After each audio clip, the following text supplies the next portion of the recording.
Dear viewers, welcome back to the English B. আজকের ক্লাসে আমরা কয়েকটা সেন্টেন্স প্যাটার্নের মাধ্যমে কিছু সেন্টেন্স প্র্যাকটিস করব। প্রথম সেন্টেন্স, বাংলাতে যখন থাকবে এমনটা চলতে থাকলে সে আসবে না, বা যদি এমনটা হয় তাহলে সে আসবে না। সে আসবে না ফিউচার ইনডেফিনিট টেন্স, খুবই সোজা অংশ। তাহলে আমরা প্র্যাকটিস করব সে বা এমনটা চলতে থাকলে। তার জন্য আমরা ব্যবহার করতে পারি ইফ দিস গোজ অন। আসলে বাংলা সেন্টেন্সটা হচ্ছে যদি এমনটা হয় বা এমনটা চলে। বাংলাতে একটা যদি উজ্জ্ব রয়েছে, সেই ক্ষেত্রে আমরা ইংরেজিতে ইফ ইউজ করব। এমনটা এটা হচ্ছে সাবজেক্ট, তার জন্য this. So if this goes on, যদি এমনটা হয় বা এমনটা চলে। অ্যাকচুয়ালি গো অন হচ্ছে একটি ফ্রেজাল ভার্ব, যার অর্থ হচ্ছে চলতে থাকা, কন্টিনিউ। তাহলে এই সম্পূর্ণ ফ্রেজের অর্থ কী হয়েছে? ইফ দিস গোজ অন, যদি এমনটা চলে, হি ওন্ট কাম হিয়ার, সে এখানে আসবে না। ওন্ট এটি হচ্ছে উইল নট, তার শর্ট ফর্ম। ফিউচার টেন্স যেহেতু, ভবিষ্যতের কোনো কাজ করবে করবে না যখন থাকবে, তখন আমরা করলে হচ্ছে উইল, আই উইল গো, আমি যাব। আর যদি কাজটা করবে না এমন বোঝায়, তাহলে not, I will not go. So he won't go মানে হচ্ছে সে, হি ওন্ট কাম মানে হচ্ছে সে আসবে না। So if this goes on, he won't come. পরের সেন্টেন্স, যদি এমনটা হয় বা এমনটা চলে, তাহলে আমরা তার সঙ্গে কথা বলবো না। So if this goes on, we will not talk to him. Will not ফিউচারের নেগেটিভ। পরের সেন্টেন্স, আমরা পরের অংশটা অ্যাফার্মেটিভ ইউজ করেছি। ইফ দিস গোজ অন, যদি এমনটা হয় আমরা ম্যাচটা জয়লাভ করতে পারবো বা জিতবো। We will win the match. If this goes on, we will win the match. Second question প্যাটার্নে আমরা যাচ্ছি, কিছু আলোচনা করিনি। যখন বাংলার ক্ষেত্রে কখন কখন এমন থাকে, যেমন তুমি কখন কখন সেখানে যাও, তাহলে কখন কখন এই ফ্রেজের জন্য আমরা ইউজ করব হাউ অফেন। কখন কখন তুমি সেখানে যাও, যেহেতু এটা প্রেজেন্ট ইনডিফিনিট টেন্স, অর্থাৎ কাজটি কখন হয় তার নির্দিষ্ট সময় নেই। নির্দিষ্ট সময় থাকলে সেটা অন্য টেন্স হবে। তাহলে সেক্ষেত্রে আমরা কি ব্যবহার করব? How often do you go there, how often do you go there. Present indefinite টেন্সের সাবজেক্ট যদি ইউ হয়, তাহলে হেল্পিং ভার্ব আমরা ডু ইউজ করি, এবং তারপরে যে ভার্ব হয় সেটা সবসময় এক নম্বর ফর্ম, অর্থাৎ go. How often do you go there, তুমি কখন কখন যাও। পরের সেন্টেন্স, তুমি কখন কখন চা খাও। How often do you take tea, how often do you take tea. এই যে ডু ইউ এই অংশ, অথবা আমরা হচ্ছে হাউ অফেন ডু ইউ, কখন কখন বোঝাতে হাউ অফেন ডু ইউ মানে তুমি কখন কখন, এই ফ্রেজটা বলে বলে কিন্তু রপ্ত করব। How often do you go, how often do you take tea. সে কখন কখন বই পড়ে, how often does he read a book, how often does he read a book. যখন সাবজেক্ট থার্ড পারসন সিঙ্গুলার হয়ে যাবে, যেমন এখানে হি, সেক্ষেত্রে আমরা হচ্ছে ডাজ ইউজ করব। How does she, how often does she go there, কখন কখন সে ওখানে যায়। তাহলে আমাদের মূল উদ্দেশ্য হচ্ছে, মূল কাজ হচ্ছে প্র্যাকটিস করা। সেন্টেন্স কখনোই কঠিন নয়, খুবই সহজ, কিন্তু আমাদের অনবরত প্র্যাকটিসের মধ্যে রাখতে হবে নিজেদেরকে, যদি আমরা অনায়াসে ইংরেজিতে কথা বলতে চাই। তা না হলে কখনোই আমরা ফ্লুয়েন্টলি ইংরেজিতে কথা বলবো এটা আশা করতে পারি না। পরের সেন্টেন্স, আমার এখনও ঠিক নেই যাব কি না। অর্থাৎ আমার ঠিক নেই যাব কি না, আমার ঠিক নেই যাব কি না। So I am not sure, আমার ঠিক নেই, আই এম নট শিওর যাব কি না, future, weather I will go or not, আমি যাব কি না। এই যে লক্ষ্য করো, বাংলার ক্ষেত্রে একটি কিনা রয়েছে, তার জন্য ইংরেজিতে আমরা ওয়েদার ইউজ করতে পারি। I am not sure weather I will go or not. এখানে একটি এখনও রয়েছে, সেই অর্থে আমরা ইংরেজিতে ইয়েট ইউজ করতে পারি। I am not sure yet weather I will go or not.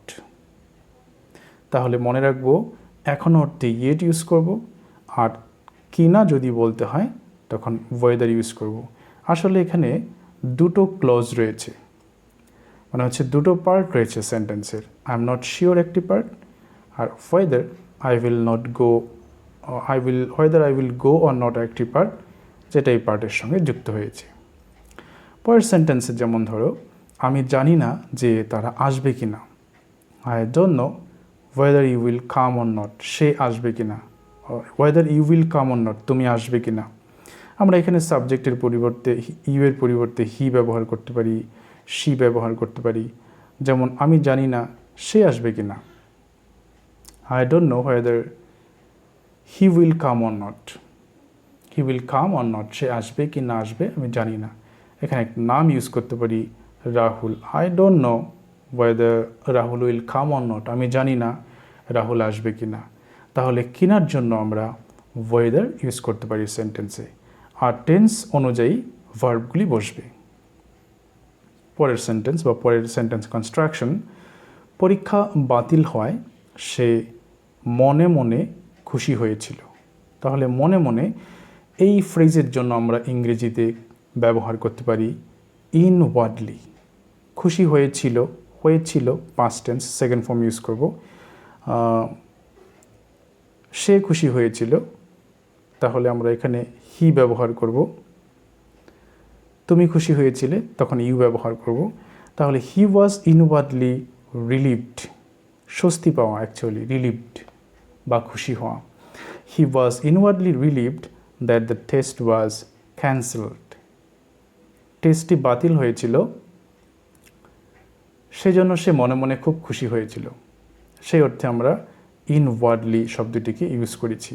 যেমন সে মনে মনে তাকে গালি দিয়েছিল বা খারাপ শব্দ ব্যবহার করেছিল তার দিকে বা তার প্রতি। সো শি ওয়াজ ইনওয়ার্ডলি অ্যাবিউজিং হিম, তাকে মন্দ কথা বলছিল বা মনে মনে গালি দিচ্ছিল এমন। হি ওয়াজ পাস্ট কন্টিনিউয়াস, হি ওয়াজ অ্যাবিউজিং, গালি দিচ্ছিল হিম তাকে ইনওয়ার্ডলি মনে মনে।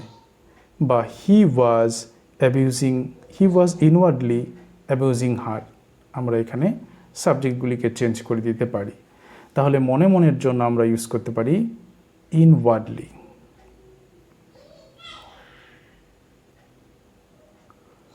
পরের সেন্টেন্স কনস্ট্রাকশন, সে এতটাই দুর্বল যে সে হাঁটতে পারছে না। এতটাই দুর্বল যে, যদি বাংলার ক্ষেত্রে এমন থাকে তখন আমরা ইংরেজিতে সো দ্যাট এমন ইউজ করতে পারি। সো অ্যান্ড দ্যাট এই কনস্ট্রাকশন ইউজ করতে পারি। তাহলে সে এতটাই দুর্বল, he is so weak that he can not work. সে এতটাই দুর্বল, এই অংশটা আমরা ইউজ করব হি ইজ সো উইক দিয়ে। যে সে হাঁটতে পারছে না, সেখান থেকে that he can not work. তাহলে দুটো অংশ, হি ইজ সো উইক একটি অংশ, that he can not work আরেকটি অংশ। এতটাই যে, তার জন্য সো দ্যাট। পরের সেন্টেন্স যেমন, আমি এতটাই দুর্বল, এতটাই ক্লান্ত যে আমি যেতে পারবো না। So I am so tired, so এর পরে আমরা অ্যাডজেক্টিভ ইউজ করব, যেমন এখানে টায়ার্ড, ক্লান্ত। So I am so tired that I can't go there বা ক্যানট গো দেয়ার, আমি সেখানে যেতে পারবো না। তাহলে আমরা সো এর পর অ্যাডজেক্টিভ ইউজ করব, আর দ্যাট দিয়ে আবার বাকি অংশটা, বাকি ক্লজ সাবজেক্ট থেকে, যেমন এখানে আই, এখানে ইউ, বাকিটা বসবে। তাহলে আমাদের মনে রাখতে হবে সো দ্যাট মাঝখানে অ্যাডজেক্টিভ। সেটা কি এতটাই যে। পরের সেন্টেন্স কনস্ট্রাকশন একটু দেখো, এই কাজটা আমার ক্ষমতার বাইরে, আমার ক্ষমতার বাইরে, নাগালের বাইরে। তখন আমরা কি ইউজ করতে পারি, বিয়ন্ড শব্দটিকে ইউজ করতে পারি। This work is beyond my ability, ক্ষমতা ability. This work is beyond my ability, I can do it, আমি এটা করতে পারবো না। পরের সেন্টেন্স, এই প্রশ্নটি আমার বোঝার বাইরে, অর্থাৎ আমি বুঝতে পারবো না। This question is beyond my understanding, understanding বুঝতে পারা। This question is beyond my understanding, অর্থাৎ এই প্রশ্নটা আমার বোঝার ক্ষমতার বাইরে। তাহলে ক্ষমতার বাইরে বা বাইরে বোঝাতে আমরা বিয়ন্ড শব্দটিকে ইউজ করব, বিয়ন্ড। তাহলে আজকের প্র্যাকটিসের ক্লাস আমরা এই পর্যন্ত রাখছি। Keep watching and practising regularly for your better improvement.